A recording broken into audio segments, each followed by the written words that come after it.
Samantala, may isang binata na naghahanap kay Lupi at narinig ito ng mga Straw Hat. Sagot ng matanda na hindi niya ito nakita at subukang magtanong na lang sa karinderya.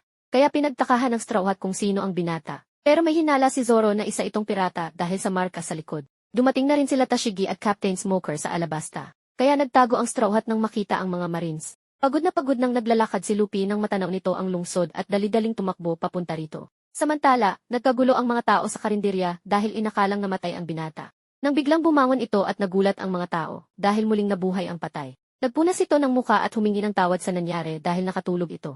Nainis ang mga tao dahil inakala nilang namatay ito.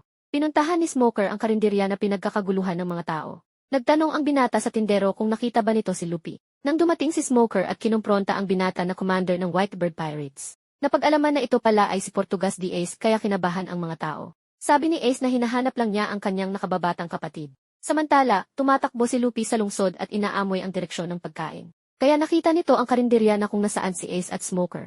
Inaaresto ni Smoker ang relax na si Ace. Ginamit ni Smoker ang kanyang Devil Fruit ability kaya naging intense ang sitwasyon. Naisip naman ni Lupi na magpatalsik papunta sa karinderya. Kaya tumama ito sa likod ni Smoker at pati ang nakaupong si Ace ay nadamay at binutas ng mga ito ang pader.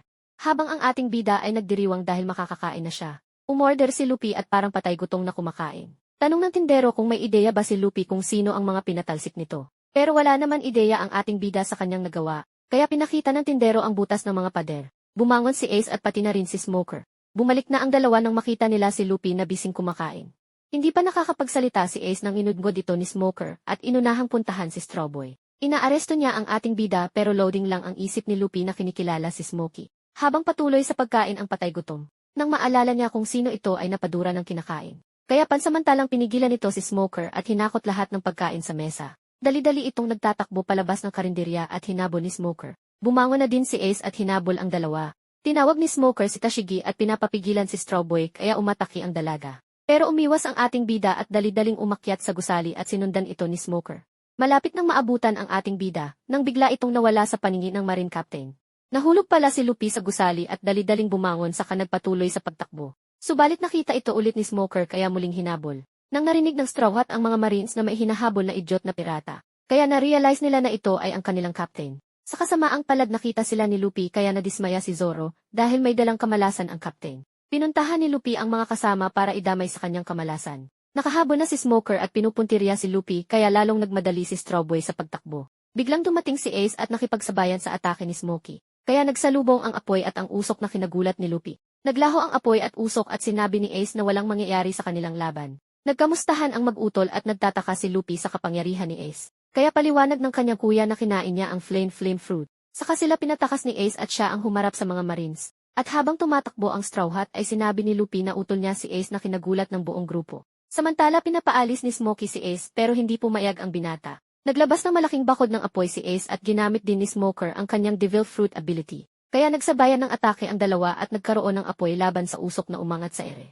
Nakita ng mga Straw Hat ang pakikipagtagisan ng lakas ng kuya ni Lupi. Sinamantala nila ang pagkakataon at nagpatuloy na tumakbo papunta sa Going Merry. At habang tumatakbo ay nahiwalay na naman ang captain sa kanyang mga miyembro. Dahil manghang-mangha na pinapanood nito ang laban ng kuya. Pero tabla ang tagisan ng lakas ng dalawa kahit anong gawin nilang pag-atake. Kaya tumigil na sila at tuluyan ng umalis si Ace. Samantala, nagmamadaling naghanda ang Straw Hat sa kanilang pag-alis. Nang matigilan ang mga ito at na-realize na nawawala na naman ang kanilang idiot na captain. Nakaupo si Lupi sa abandonadong lugar at sinabing naligaw na naman ang kanyang mga kasama. Nang dumating si Ace at tumalon pababa, nagkamustahan ang magkapatid na nauwi sa sukatan ng kanilang lakas. Tabla ang bunong braso ng mag-utol. Tinanong ni Lupi si Ace kung ano ang ginagawa sa Alabasta. At sumagot si Ace na meron lang itong kailangan asikasuhin.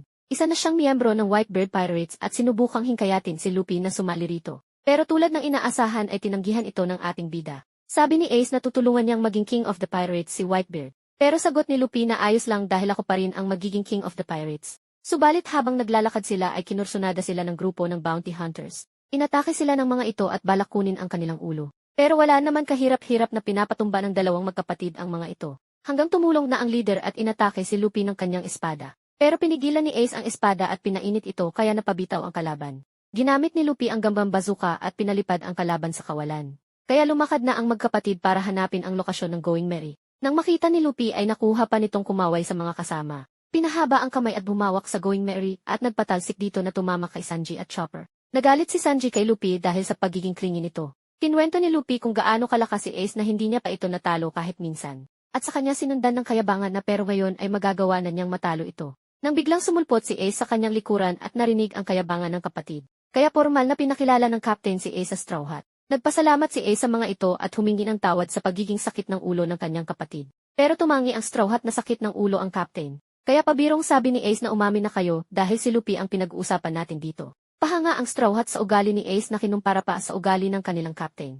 Nang dumating ang mga grupo ng barko ng Baroque Works at balak silang atakihin. Pero sabi ni Ace na siya na ang bahala sa mga ito at tumalon sa kanyang bangka. Sabi ni Zoro na huwag kayong mag-alala dahil hindi siya naging 2nd Division Commander ng Whitebeard para sa wala. Sinalubong ni Ace ang mga barko ng Baroque Works at saka ito tumalon ng mataas mula sa kanyang bangka. At habang ito ay pabagsak mula sa ere ay naglabas ito ng apoy. Paglanding nito sa kanyang bangka na mula sa ilalim ng dagat ay pinakawalan nito ang kanyang malupitang atake na tinawag na Flare Fist. Kaya winasak nito ang pulutong ng mga barko sa pamamagitan ng isang suntok lamang. Gulat na gulat ang mga Straw Hat sa nakitang lakas ni Ace. Samantala, nakita ni Smoker si VB na kasama ang Straw Hat na parang parte ng crew. Kaya naintriga ito at balak alamin ang nangyayari sa pagitan ng Straw Hat at Alabasta Kingdom. Inaya ni Luffy si Ace na sumali sa Straw Hat pero tumanggi ito. Sabi nito na hinahanap niya si Blackbeard at balak pagbayarin dahil sa pagtataksil sa Whitebeard Pirates. Pag-alaman ni Ace na nasa Yuba si Blackbeard na siya ding pupuntahan ng Straw Hat. Kaya sumabay na lang ito sa mga Straw Hat sa pagpunta sa Yuba at nagdiwang.